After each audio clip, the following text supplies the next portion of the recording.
শেষ হলো শপথের আনুষ্ঠানিকতা। অন্তর্বর্তীকালীন সরকারের প্রধান উপদেষ্টা হলেন ডক্টর মোহাম্মদ ইউনূস। তার নেতৃত্বে উপদেষ্টা হিসেবে শপথ নেন আরও 16 জন, যাদের অন্যতম বিশিষ্ট অর্থনীতিবিদ ও কেন্দ্রীয় ব্যাংকের সাবেক গভর্নর ডক্টর সালেউদ্দিন আহমেদ। 2005 সাল থেকে 2009 সাল পর্যন্ত গভর্নর হিসেবে কেন্দ্রীয় ব্যাংকের দায়িত্ব পালন করেন। 1969 সালে ঢাকা বিশ্ববিদ্যালয় থেকে অর্থনীতিতে স্নাতকোত্তর ডিগ্রি নেন তিনি। পরের বছর যোগ দেন শিক্ষক হিসেবে। ধারণা করা হচ্ছে দেশের বিপর্যস্ত অর্থনীতি ও আর্থিক খাতের দায়িত্ব বর্তাবে তার ঘাড়ে।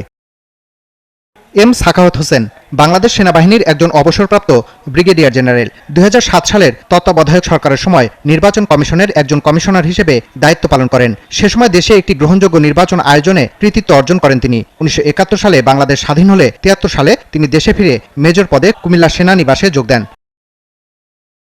সাম্প্রতিক বৈষম্য বিরোধী ছাত্র আন্দোলনে একজন শিক্ষক ও অভিভাবক হিসেবে শিক্ষার্থীদের পাশে ছিলেন ঢাকা বিশ্ববিদ্যালয়ের আইন বিভাগের শিক্ষক ডক্টর আসিফ নজরুল। হাসিনা সরকারের দমনপীড়ন ও বাক স্বাধীনতার পক্ষে সোচ্চার থাকার মধ্য দিয়ে শিক্ষার্থীদের কাছে আদর্শ হয়ে ওঠেন তিনি। 1966 সালের 12 জানুয়ারি জন্মগ্রহণ করা আসিফ নজরুল একাধারে লেখক, ঔপন্যাসিক ও রাজনৈতিক বিশ্লেষক।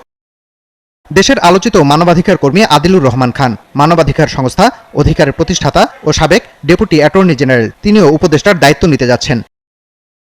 সাবেক attorney general AF Hasan Arif Fakhruddin আহমেদের নেতৃত্বাধীন সাবেক তত্ত্বাবধায়ক সরকারের আইন, বিচার ও সংসদ বিষয়ক উপদেষ্টা হিসেবে দায়িত্ব পালন করেন। এবার তিনি কোন কোন মন্ত্রণালয়ে দায়িত্ব পাচ্ছেন তা জানতে কেবল সময়ের অপেক্ষা। দেশের সাবেক পররাষ্ট্র সচিব মোহাম্মদ তৌহিদ হোসেন দক্ষিণ আফ্রিকায় বাংলাদেশের সাবেক হাইকমিশনার। 1981 সালে যোগ দেন বাংলাদেশ ফরেন সার্ভিসে। 1999 সালের জানুয়ারি থেকে 2000 সালের ফেব্রুয়ারি পর্যন্ত ফরেন সার্ভিস একাডেমির প্রিন্সিপাল হিসেবে দায়িত্ব পালন করেন তৌহিদ হোসেন। দক্ষ এই কূটনীতিক কি এবার পররাষ্ট্র মন্ত্রণালয়ের দায়িত্ব নিচ্ছেন? প্রকৃতি ও পরিবেশের ন্যায় বিচার প্রশ্নে বরাবরই সোচ্চার সৈয়দা রিজওয়ানা হাসান। 2022 সালের আন্তর্জাতিক সাহসী নারী পুরস্কারের সম্মান অর্জন করেন তিনি। 2009 সালে টাইম সাময়িকীর হিরোজ অব এনভায়রনমেন্ট খেতাব পান রিজওয়ানা হাসান। পরিবেশ বিনাশী উন্নয়ন কর্মকাণ্ডের বিপরীতে দেশকে জলবায়ু পরিবর্তনের ঝুঁকি মোকাবেলার চ্যালেঞ্জ নিতে যাচ্ছেন তিনি। উপদেষ্টা হিসেবে অন্যদের মধ্যে জায়গা করে নিয়েছেন বৈষম্য বিরোধী ছাত্র আন্দোলনের অন্যতম 2 সমন্বয়ক আসিফ মাহমুদ সজীব ভুইয়া ও মোহাম্মদ নাহিদ ইসলাম। তারা দুজনেই ছাত্র প্রতিনিধি হিসেবে দায়িত্ব পাচ্ছেন। দেশের ইতিহাসে এই প্রথম শিক্ষার্থী থাকা অবস্থায় সরকারের অংশ হিসেবে দায়িত্ব পালন করতে যাচ্ছেন তারা। 16 উপদেষ্টাদের মধ্যে রয়েছেন সাবেক রাষ্ট্রদূত সুপ্রদীপ চাকমা। তিনি বর্তমানে পার্বত্য চট্টগ্রাম উন্নয়ন বোর্ডের চেয়ারম্যান হিসেবে কর্তব্যরত রয়েছেন। ফরিদা আক্তারের জন্ম চট্টগ্রাম জেলার চন্দনাইশ থানার হালদা গ্রামে। নারী উন্নয়ন, স্বাস্থ্য, কৃষি, মৎস্য সম্পদ, তাঁত শিল্প, গার্মেন্টস শিল্প ও শ্রমিক, জনসংখ্যা এবং উন্নয়নমূলক বিষয়ে নিবিড়ভাবে দীর্ঘ প্রায় 3 দশক ধরে কাজ করেছেন তিনি। অধ্যাপক ডাক্তার বিধান রঞ্জন রায় পোদ্দার ছিলেন জাতীয় মানসিক স্বাস্থ্য ইনস্টিটিউটের পরিচালক। এর আগে তিনি ময়মনসিংহ মেডিকেল কলেজ হাসপাতালের মনোরোগ বিভাগের প্রধান ছিলেন। আবুল ফয়েজ মোহাম্মদ খালিদ হোসেন একজন ইসলামী পণ্ডিত। হেফাজতে ইসলাম বাংলাদেশের সাবেক নায়েবে আমির ছিলেন তিনি।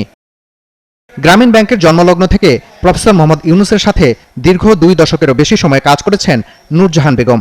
নারী উন্নয়নে মাঠ পর্যায়ে কাজ করা একজন মানুষ তিনি।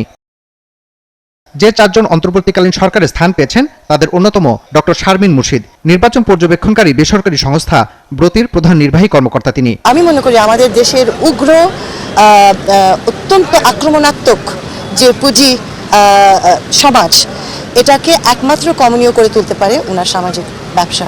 তো এটা কোনোদিনও আমরা মুক্তভাবে আলোচনা করার সুযোগ পাইনি, তারপরেও করেছি। কিন্তু এখন আমরা করব, আমরা সবাইকে বোঝাবো, আপনাদেরকে বোঝাবো কেন এটা এত মানে যোগ্য, সাপোর্টযোগ্য। এটা হলো একটা কথা।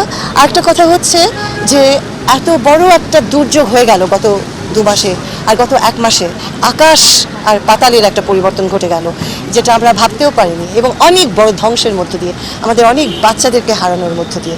সেই জায়গাটা কিছুতেই বৃথা যেতে যাবে না। সেখানে আমাদের একটা গভীর কমিটমেন্ট থাকতে হবে, এবং আমরা যেখানে আছে আমাদের একটা প্রতিশ্রুতি, আমরা ওনার কাজকে এগিয়ে নিয়ে যাব। কারণ ওনার কাজ হবে দেশের কাজ। এটা সৎ হবে আমি জানি, এটার মধ্যে নিষ্ঠা থাকবে আমি জানি, এটার মধ্যে দেশপ্রেম থাকবে আমি জানি, আর এটা সকল তরুণদেরকে নিয়ে হবে এটাও আমি জানি। তো ওনার পাশে থাকবো না তো কার পাশে থাকবো বলুন? তা আমি ওনার মাঠের সৈনিক হয়ে থাকতে চাই। উপদেষ্টা হিসেবে যুক্ত হচ্ছেন নৌ কমান্ডো ফারুক ই আজম বীর প্রতীক। মহান মুক্তিযুদ্ধে চট্টগ্রাম বন্দরে অপারেশন জ্যাকপটের উপ অধিনায়ক ছিলেন তিনি। সৌমিত্র মজুমদার, 71, ঢাকা।